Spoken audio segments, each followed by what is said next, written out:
और जब सत्संग मिल जाते हैं तो गुरु क्या करते हैं? साधु बाबा सतपुरुष से नेह लगा देते, ईश्वर से। आज जिसका ईश्वर से संबंध जुड़ जाने का माने ईश्वर से जिसका प्रेम हो गया, जिसको ईश्वर से प्रेम होता है तो ईश्वर को भी उनसे प्रेम होता है। प्रेम एक तरफा कभी नहीं होता है, प्रेम दोनों तरफ से होता है। जब भक्तों के हृदय में परमात्मा के प्रति प्रेम उपजता है तो परमात्मा के भी हृदय में भक्तों के प्रति प्रेम उपजता है। यह है वास्तविक प्रेम। और ईश्वर के अलावा संसार में जो मनुष्य कहीं भी प्रेम करते हैं, दिल लगाते हैं, मन लगाते हैं, अंतिम चरण में उसको रोना पड़ता है, बिलखना पड़ता है, हाथ कुछ नहीं आता है। इसलिए संत महापुरुष कहते हैं कि गुरु देते हैं दिल से दुआएं, किसी से कोई मोह न करे। समस्त ऋषि मुनि संत महापुरुष हृदय से दुआएं, आशीर्वाद, आग्रह तमाम संसार के लोगों से करते हैं, कहते हैं कि कोई किसी के प्रति मोह न करें, कि गुरु देते हैं दिल से दुआएं, किसी से कोई मोह न करे। गुरु देते हैं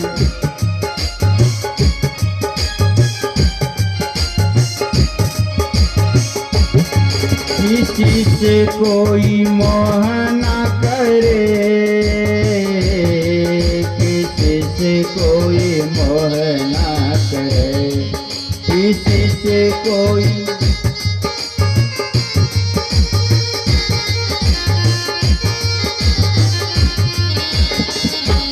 बड़ी महंगी पड़ेगी जुदाई, किसी से कोई मोह न करे।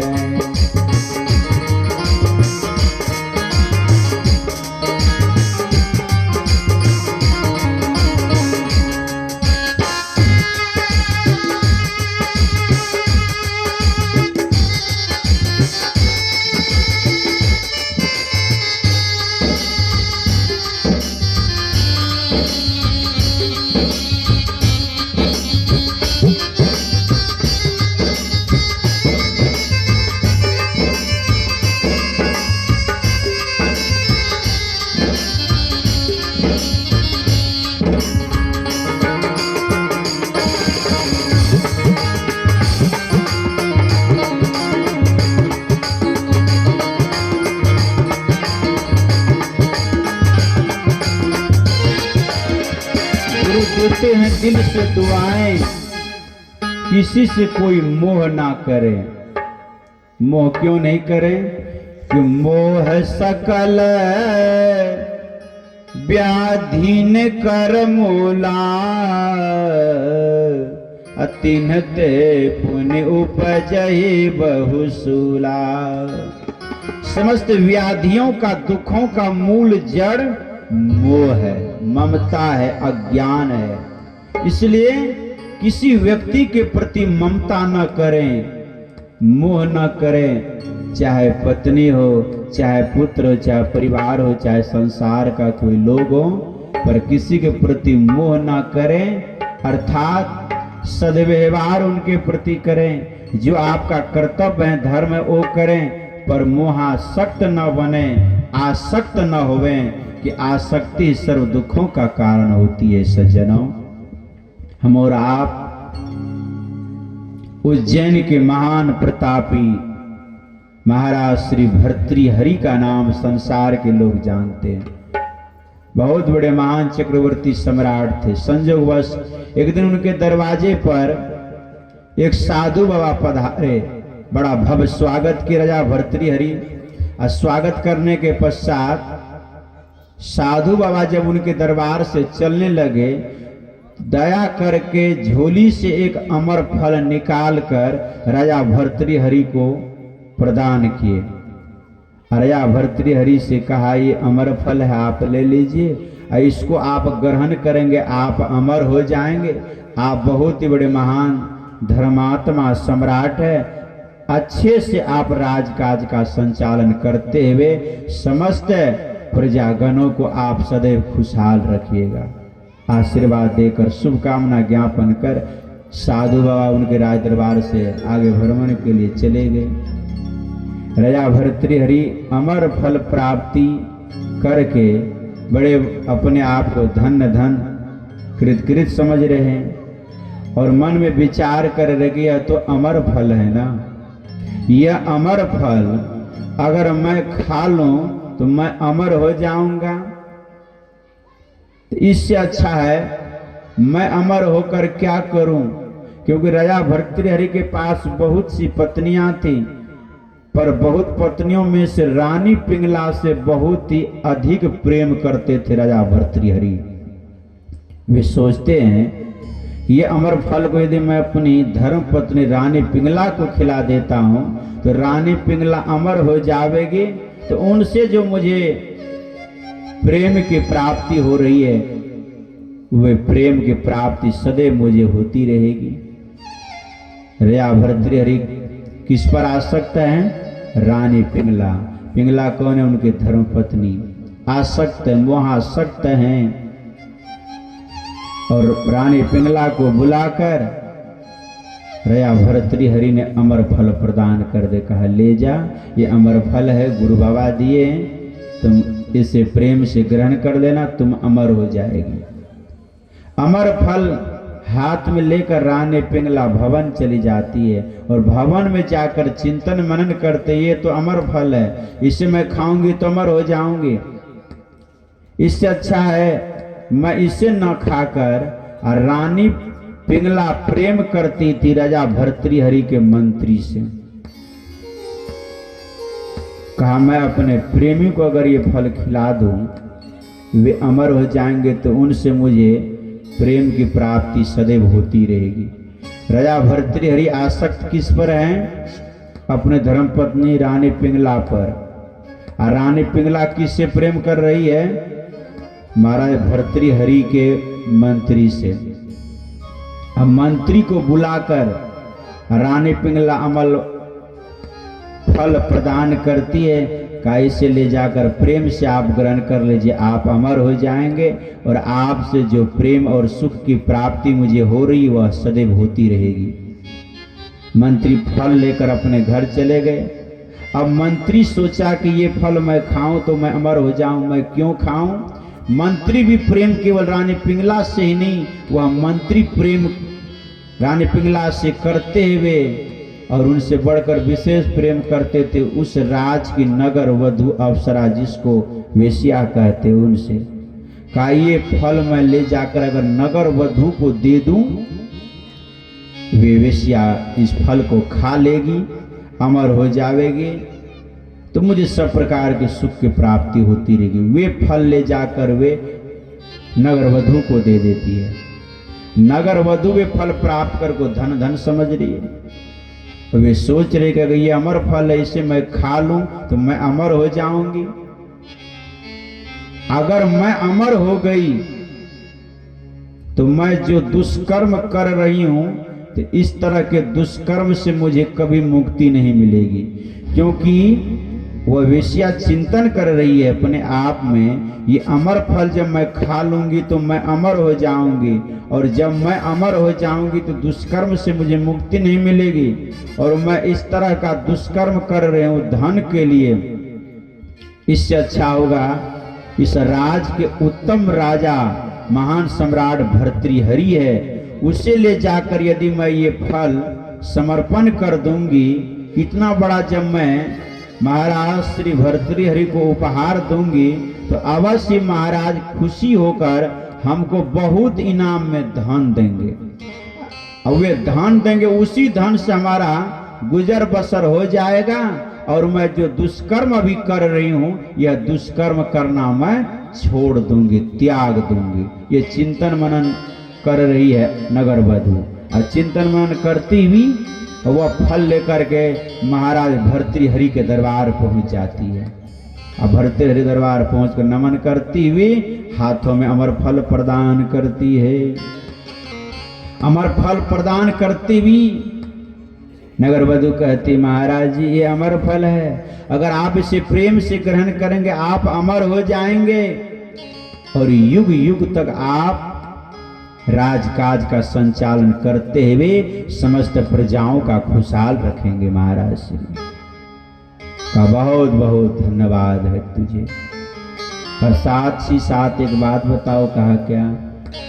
राजा सोच रही है तो नगर वधु है, ये तो अप्सरा है, पर इनके पास ये अमर फल कैसे आया? महाराज श्री पूछते हैं, ये बताओ कि तुम्हारे पास ये अमर फल कैसे आया, कैसे तुमको प्राप्त हुआ?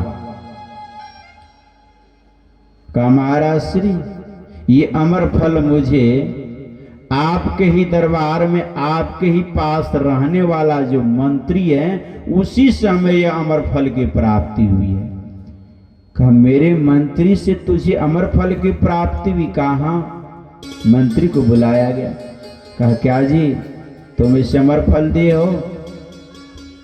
मंत्री कहते हाँ मैंने ही इनको अमर फल दिया है। अब राजा सोचते कि मंत्री को अमर फल कैसे मिल गया? बात सही बोल रहे कि मंत्री ने ही दिया। मंत्री भी कबूल कर रहे कि हाँ मैंने ही दिया। अब महाराज श्री मंत्री से पूछते हैं कि ये बताओ कि तुम्हें अमर फल की प्राप्ति कैसे हुई? बात तो स्पष्ट हो गई कि नगर वधु से प्रेम करते हैं मंत्री जी, इसलिए मंत्री ने इसे उपहार में दे दिया। अब बात आ गई कि मंत्री को अमर फल कैसे प्राप्ति हुई? महाराज भर्तृहरि पूछ रहे हैं। अब मंत्री कुछ नहीं बोलते, मौन हो गए। मूल पॉइंट तो यही छिपा है कि मंत्री को प्रेम तो राजा भर्तृहरि की धर्मपत्नी रानी पिंगला से है। अब मूल बात बोलने में शर्म आ रही है। कहा बोलो, अगर नहीं बोलोगे तो खाल शरीर पर से खींच करके भूसा भर के राज दरबार में टांग देंगे। थोड़ा कड़क दिखाया। और जब जो आदमी बात से जब नहीं माने तब उस लात से जरूर मानते। प्रेम से लोग समझाते हैं, कहते नहीं मानते। प्रेम से लोग समझा रहे हैं, बताते हैं, नहीं मानते हैं, गाली बकते हैं, विवाद करते हैं। थोड़ा जब कोर्ट कचहरी केस कानून जब हो जाता है, कुछ रुपये खर्च हो जाते हैं, कुछ दौड़ भाग करना होता है, कुछ तारीख ढोना पड़ता है, तब जाकर के बहुत तब मन उसका गिरता है कि नहीं? मन के आवेश में आकर आदमी बहुत कुछ बोल देता है, बहुत कुछ कर लेता है। आक्रोशित होकर आदमी केस कर देते हैं, अधिक रुपए देकर तत्काल एफआईआर कराते हैं, बहुत कुछ कराते हैं। कर तो दिए, चल रहा होते होते कोर्ट कचहरी पुलिस प्रशासन पैसे के भूखे होते हैं, वहां न्याय सही नहीं होती है जल्दी। बस पैसे देते गए, समय बढ़ता गया, तारीख ढोते ढोते आदमी जब थकित हो जाता है, परेशान हो जाता है, मन व्यथित हो जा, तब आदमी हार मानने के लिए तत्क्षण तैयार होता है कि नहीं है? लेकिन अगर विवेक से काम करेंगे धन की बर्बादी नहीं होगी, पद की बर्बादी नहीं होगी, प्रतिष्ठा की बर्बादी नहीं होगी।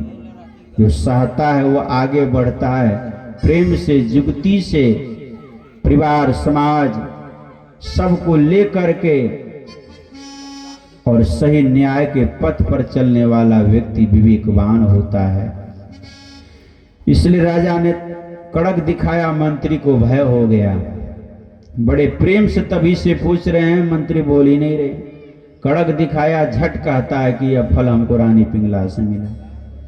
अब राजा भर्तृहरि का होश उड़ने लगा कि मुझे तो बहुत सी पत्नियां हैं, पर सबसे अत्यधिक प्रेम मैं रानी पिंगला से करते हुए आ रहा हूं, और यह अमर फल रानी पिंगला मंत्री को दिया। मंत्री ऐसा बता रहे हैं। अब तो राजा को संदेह हो गया कि अवश्य मंत्री को प्रेम मेरी रानी पिंगला से है। भैया भर्तृहरि के मन में वैराग होने लगा। तत्क्षण रानी पिंगला को बुलाया गया। रानी पिंगला को बुलाकर उनसे पूछा गया, क्या रानी तूने ही अमर फल इसे दिया? रानी मौन है, नहीं बोलती। कहा बताओ तुमने ही दिया? कहा हाँ, मैंने ही ये अमर फल मंत्री को प्रदान की थी।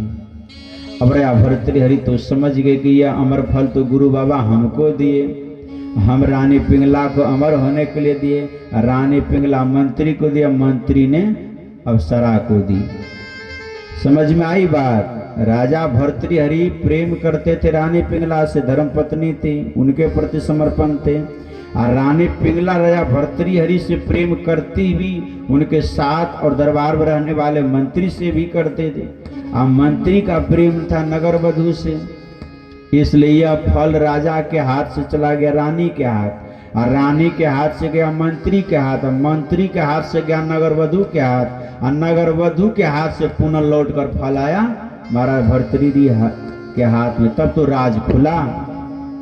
राजा भर्तृहरि को वैराग हो गया। कहा मैं तन मन धन से अर्पण पत्नी के प्रति रहकर बहुत प्यार करते थे, प्रेम करते थे, इतना विश्वास था मुझे, बहुत मोहित थे पत्नी प्रति। पर आज उनकी काली करतूत जब आमने सामने आई, राजा भर्तृहरि का मन में वैराग जन्म ले लिया कि मन छल राम के भजावे,